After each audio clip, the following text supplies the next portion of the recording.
James 1:2. For no apparent reason, Loeb takes a hat and sits on it on his bed. It seems very odd to his brothers, but he seems to enjoy it. He thinks it's a form of suffering, and yet he's jumping up and down on the bed while sitting on the hat. He tells his brothers, "I consider it joy, brothers, when I face trials of various kinds like this one." They still aren't convinced that it's really a trial at all. James 1:3. Not so fun in the bathroom.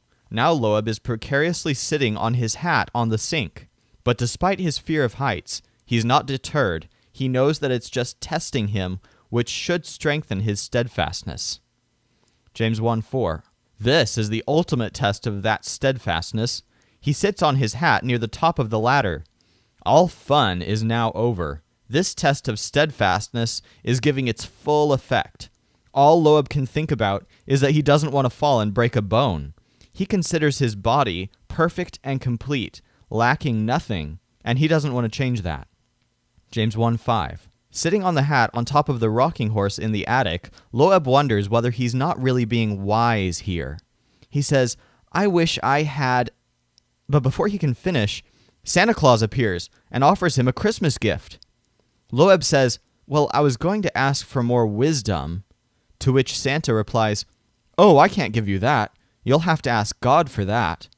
But if you want a jack-in-the-box or a basket of coal, I give these wonderful gifts to all kids without reproach. Just ask me and it will be given to you."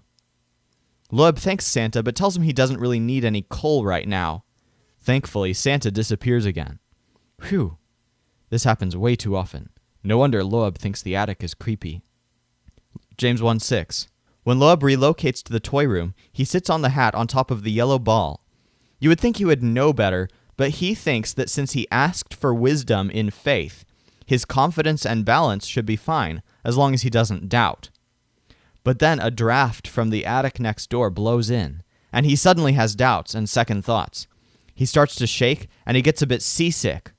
On top of this unstable ball bouncing up and down, all he can think about is being on a wave of the sea, driven and tossed by the wind. James 1:7.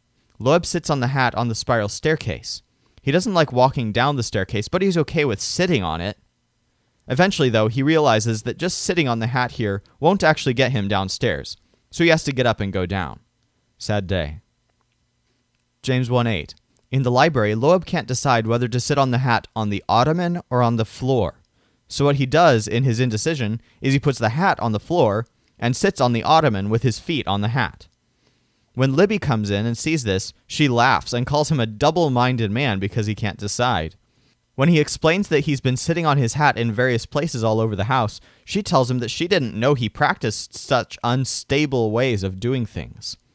And then just as she says unstable, Loeb falls off the ottoman as if to prove the point. James 1:9. Loeb sits on the hat in Libby's room. Libby raises one eyebrow and asks why he's down on the floor like that. "Why are you sitting in such a lowly position, brother?" He boasts that sitting on his hat down here will lead to exaltation in the end.